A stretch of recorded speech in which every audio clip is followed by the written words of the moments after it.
qui se prépare. Alexandre Chebetov, par quoi il faut commencer? Vous êtes d'abord paysagiste avant d'avoir été et être architecte et urbaniste. Par quoi il faut commencer quand on attaque des grands projets? Ce projet quasiment de civilisation que nous avons maintenant, de se rapprocher de la nature et de penser de l'écologie comme un système et de rentrer dedans. Par quoi faut-il commencer? C'est exactement la question que je me suis posée quand, au début des années 70, je me suis demandé que faire dans la vie à une époque où la question d'engagement dans la société n'était pas résolue par avance. J'ai décidé d'aller à Versailles suivre les cours de l'école de paysage. Et me demandant comment être paysagiste dans un monde incertain, je suis devenu urbaniste et architecte. Et dans ce monde qui était encore façonné par la pensée de l'après-guerre et des conflits qui s'étaient succédés, dans ce monde dominé par l'idée de la modernité et de l'idée qu'il fallait faire table rase du passé, d'une certaine façon, je me suis dit que par le paysage, on pouvait aborder cette question autrement et se dire que le pays dans lequel nous vivons, le lieu dans lequel nous vivons, est façonné par son histoire, existe déjà, et que, avant de rêver à un monde meilleur, on peut imaginer comment cultiver celui qui se présente à nous. Et cette question de savoir comment on passe du statut de pionnier, qui était le rêve des architectes et des urbanistes du début du XXe siècle, qui se voyaient comme ça, comme des grands transformateurs de la société et des gens qui habitaient cette société, puisqu'il fallait un homme différent pour habiter un monde nouveau. Je me suis dit tout au contraire que nous pouvions assumer l'idée d'être des héritiers et considérer le monde comme il était et se mettre à le cultiver. Et à ce point, je pense à cette phrase de Novalis, qui est un nom d'emprunt, puisque ce nom veut dire jachère ou friche, et c'est celui qui avait adopté ce poète romantique. Et il disait de la nature: j'appelle nature la communauté merveilleuse où nous introduit notre corps. Et disant cela, il signifie bien que nous ne sommes pas extérieurs à cette idée et que nous sommes partie prenante de ce monde. Axel Grégoire, vous avez un parcours absolument passionnant. Vous êtes architecte, doctorante à l'Institut de géographie et durabilité à l'Université de Lausanne. Un tout petit mot sur votre parcours. Vous avez fait plein de choses différentes. Vous pouvez le dire en 10 secondes ce que vous avez fait? Oui. En fait, peut-être parce que justement, ce qui m'a intéressé, c'est que ces questions de rapport à la nature et rapport au vivant, et finalement, ça m'a fait voyager de l'architecture au projet de paysage et au projet d'urbanisme, de la pratique à la recherche. Et peut-être justement parce que c'est une question qui transcende les disciplines. Et surtout, ça m'a amené à réfléchir, à mettre en réflexion à chaque fois mes réflexes de professionnel. Donc en tant qu'architecte, quand j'ai travaillé sur les projets d'urbanisme et de paysage, la question c'était... en fait, je me suis rendu compte que les moyens de représentation conduisaient à des moyens d'action. Et ça revient sur le fait de se poser un peu l'urgence de la crise climatique, l'urgence des représentations. Du coup, moi, mon entrée pour répondre en fait à la question précédente, c'est comment parler de cette vie nature, comment la fabriquer, s'il est possible de la fabriquer. C'est peut-être de travailler d'abord sur la question des représentations, de la cartographie et des récits, puisque finalement, c'est ce qui va conditionner tout un système d'action.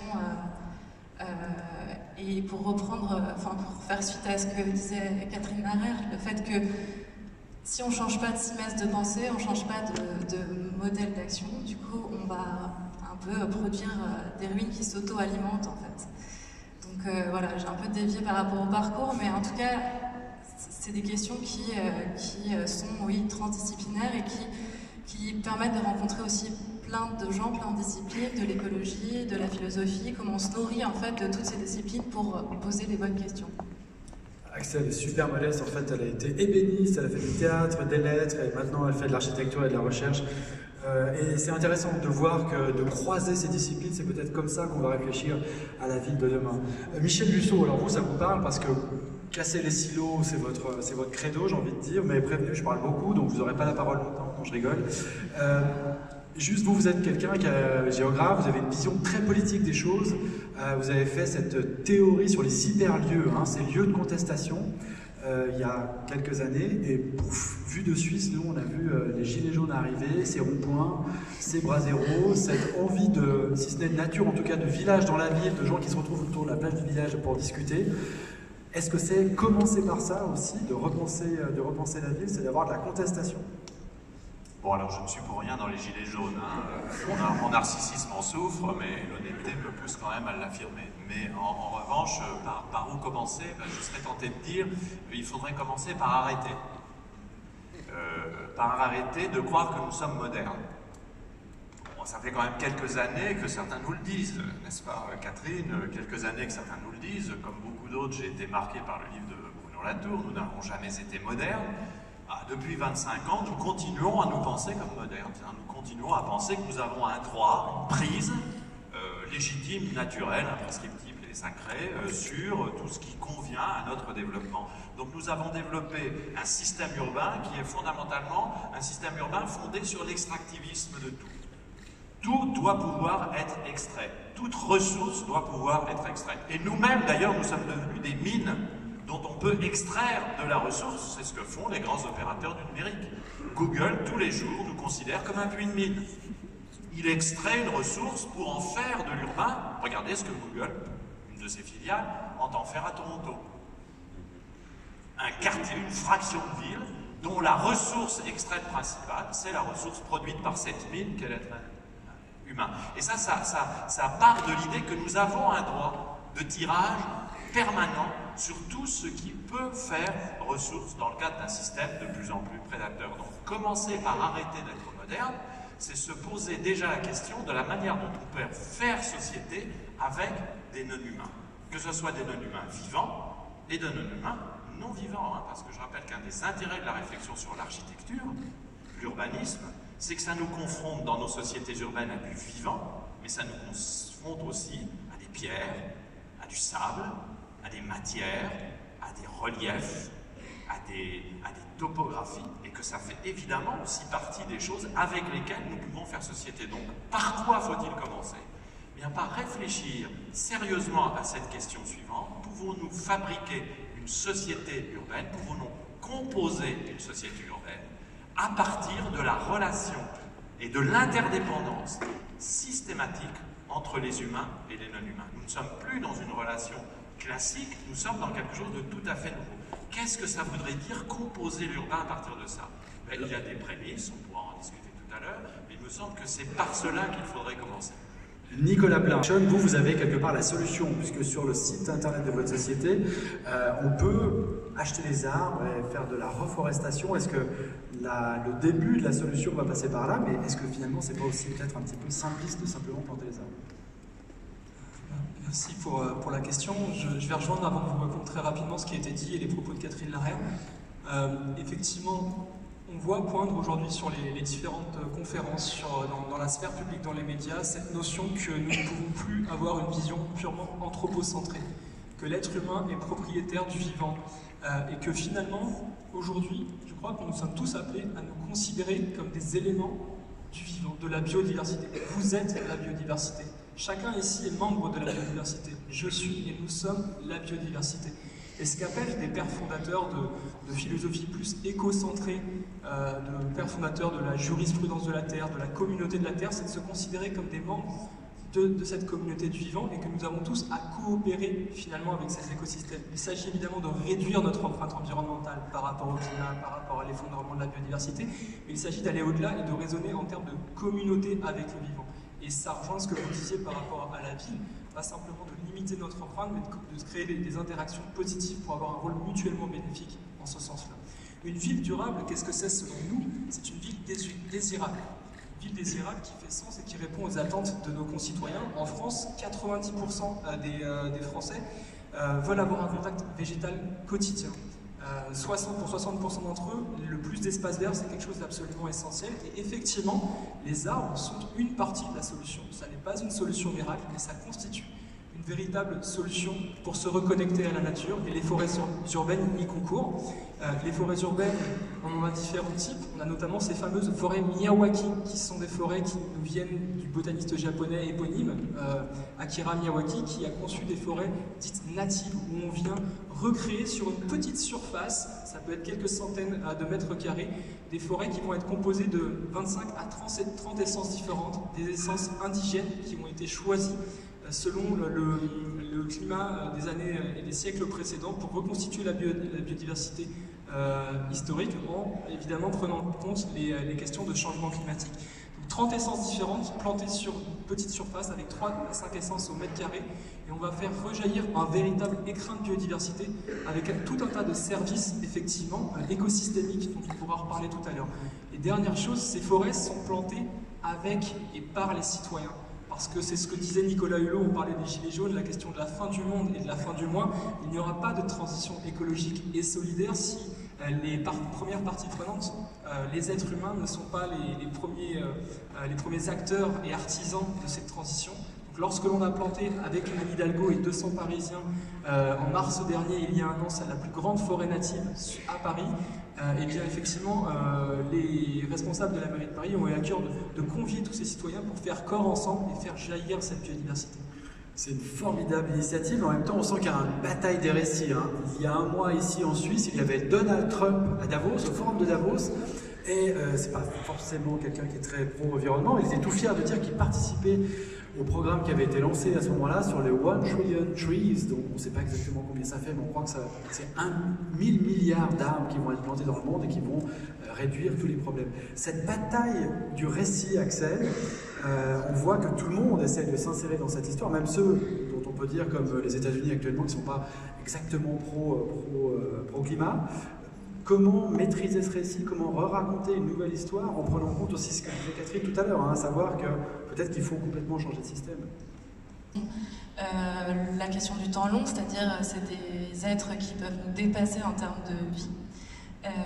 Et en fait, cet arbre déploie une nouvelle cartographie qui ouvre une multiplicité d'autres récits en fait. Et c'est cette relecture de la ville par le vivant. C'est un moyen de justement ouvrir et désincarcérer le futur, pour reprendre une expression qui a été donnée par des écrivains de science-fiction. Donc voilà, c'est intéressant aussi de voir que la fiction peut être spéculative, comme la cartographie qui peut être spéculative. Et voilà, c'est une nouvelle dimension, cette dimension révélée par le vivant. Qu'est-ce qu'on pourrait faire de ça? Comment on pourrait faire projet avec ça? L'intérêt de partir de la cartographie, par exemple, c'est de décaler le regard et c'est de se demander justement de ne plus penser l'arbre par les bienfaits ou par les services qu'il peut nous rendre, mais d'intégrer le monde qu'il déploie autour de nous, puisque nous faisons partie de ce monde. Donc voilà, ça c'est l'exemple d'un récit qui peut se développer à partir de cet arbre voilà, et il y en a plein d'autres, et peut-être que justement la façon de gérer les récits, c'est enfin moi clairement je suis architecte mais je ne construis pas, mais par contre je me considère quand même comme architecte parce que je travaille sur des outils de médiation, et qui en fait sont des premiers jalons de notre rapport à l'environnement.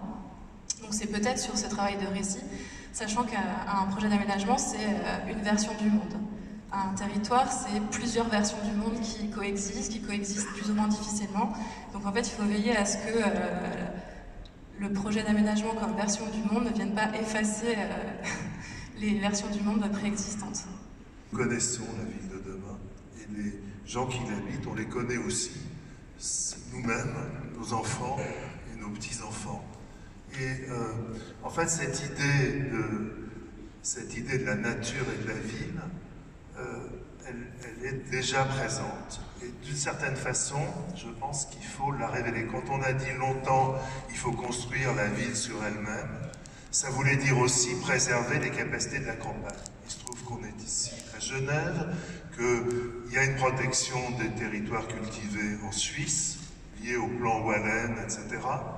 Et que cette idée de l'équilibre entre les villes et les campagnes est primordiale.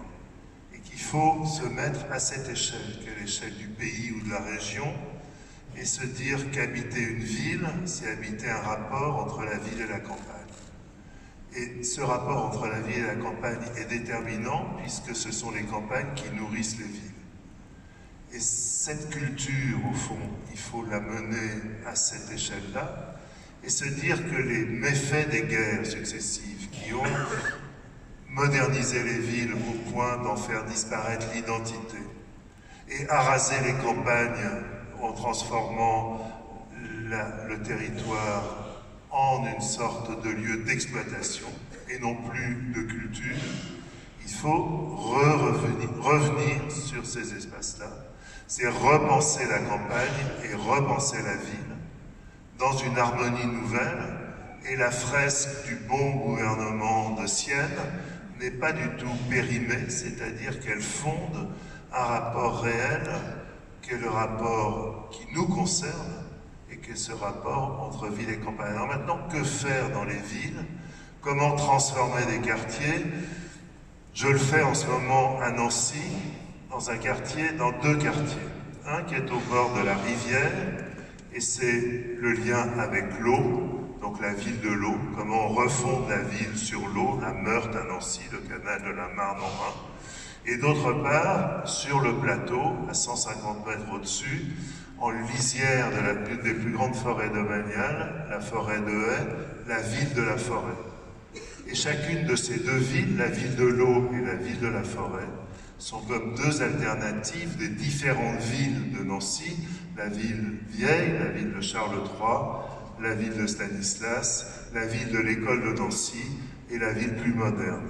Donc on voit que nos villes sont faites de ces additions, de ces mélanges, de ces cultures, et c'est tout cela qu'il faut revisiter et cultiver ces différences. Parce que ce qui me frappe énormément, nous sommes dans un bâtiment remarquable c'est une ancienne usine transformée. Pas l'endroit dans lequel nous nous tenons, mais l'endroit par lequel nous rentrons. Et je pense que cette idée de revenir sur les héritages passés, de transformer la réalité que nous connaissons est essentielle. Mais il y a une condition, c'est de le faire dans une économie très légère. Je pense qu'on dépense trop d'argent, et on dépense trop d'argent d'une manière coupable.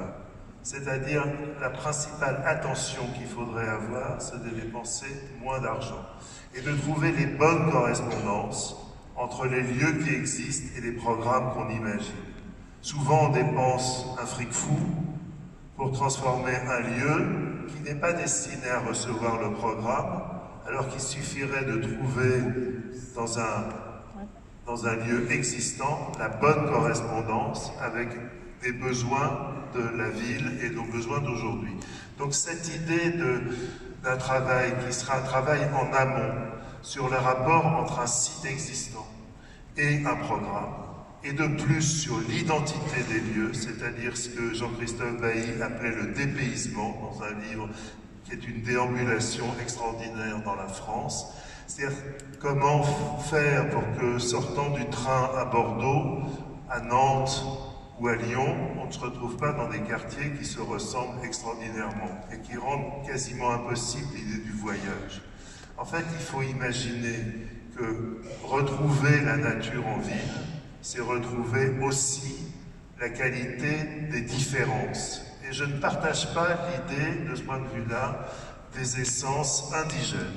Je trouve que le discours sur les essences indigènes est absolument coupable, parce qu'il a été porté en France dans une période pendant la guerre par le régime de Vichy. Et moi, je m'appelle Chemetov, je suis une essence importée dans ce pays, et je pense que le monde dans lequel on vit est fait d'essences qui circulent de par le monde. Le vent pousse des pollens et ce mélange, il faut l'assumer. Le retour à la nature n'est plus d'actualité. Ce qu'il faut mettre en œuvre aujourd'hui, c'est tout autre chose, c'est un retour sur Terre, ce qui n'est pas tout à fait la même chose. Où est-ce qu'on atterrit Michel nous accompagne dans nos vies au quotidien. Voilà. La planète Terre et ses systèmes biophysiques, elle en impose à tout le monde. Et d'ailleurs, le grand mérite de l'Anthropocène, c'est de voir que le discours technologique de puissance qui prétend toujours pouvoir tout régler par la technologie, eh bien, il tombe tout simplement devant des réalités biophysiques assez élémentaires, comme celle de l'effet de serre, qui est un mouvement physique très élémentaire. Donc la nature, elle a toujours été là, nous n'avions simplement pas su la regarder, la voir, l'identifier et comprendre le type de relation qui existait entre les humains et les non-humains. Et nous avons toujours des relations à voir parce que les non-humains font partie de la société et font partie de l'espace que nous avons à inventer pour partager cette société et la composer avec ceux qui ne sont pas nous. Je rappelle, pour composer une société, il faut arranger un espace.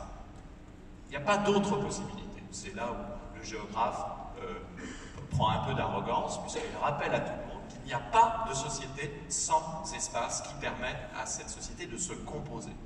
C'est en ce sens que l'architecture, l'urbanisme, le paysage sont absolument, la cartographie sont absolument fondamentaux, parce que ça permet justement de penser les arrangements spatiaux qui vont permettre de composer des sociétés.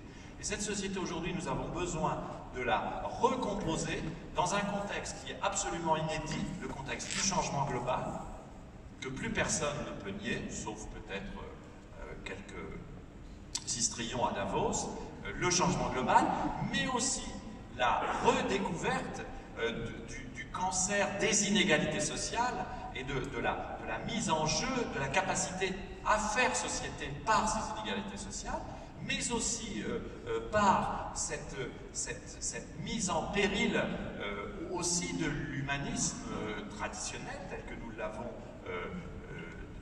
en Europe et dans le monde promu ces dernières décennies. Cet humanisme-là, il est mis en question. Donc l'enjeu du moment, de la période anthropocène, ça n'est pas de consentir au discours technologique comme devant être le discours et le récit nous permettant le bonheur pour demain, mais c'est de bien comprendre que l'intérêt de l'anthropocène, c'est l'ouverture des récits. C'est-à-dire c'est le fait que tous les récits du monde peuvent de nouveau être considérés comme pertinents. Il a été fait allusion tout à l'heure à ma droite à la jurisprudence de la Terre, qui est un phénomène très intéressant. Qu'est-ce que c'est que la jurisprudence de la Terre? Pour aller vite, c'est une procédure qui a été engagée par l'Organisation des Nations Unies et qui est fondée sur l'idée que des paroles qui sont par exemple celles des peuples premiers, des peuples autochtones ou des peuples indigènes, peuvent porter une part de vérité sur l'expérience humaine sur Terre qui est d'égale dignité et d'égal intérêt que les récits officiels de la modernité technologique que nous avons toujours eu l'habitude de considérer comme les seuls pouvant apporter quelque chose de vrai. Donc l'anthropocène, c'est ce moment où la question de l'histoire de l'habitation humaine de la Terre est rediscutée et remise en histoire différente. Et comme le disait Catherine Larère tout à l'heure, c'est très important parce que raconter d'autres histoires, c'est en fait le faire au présent. C'est se donner la possibilité de se concilier ces temps, d'assurer les concordances des temps que nous avons besoin d'assurer, concordances des temps géologiques, des temps historiques, des temps biographiques, des temps du paysage, des temps de la ville. Et ça, c'est absolument essentiel que nous le fassions.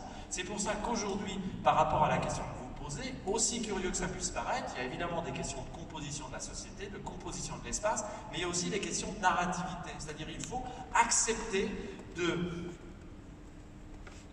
recréer des histoires différentes. Voilà. La messe n'est pas dite.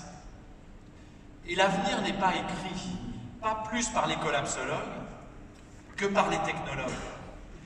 Le seul avenir que nous pouvons écrire, c'est qu'en est-il de notre capacité à raconter l'histoire différemment de notre commerce avec les non-humains. Parce que les non-humains font société avec nous. Tenez, regardez le Covid-19. Du micro-organisme jusqu'au macro-objet, ou la macro-espèce, tous les non-humains composent société et espace avec nous. Que faisons-nous de ça? Que faisons-nous de cette affirmation-là? Comment, à partir de là, faisons-nous des projets et racontons-nous des histoires?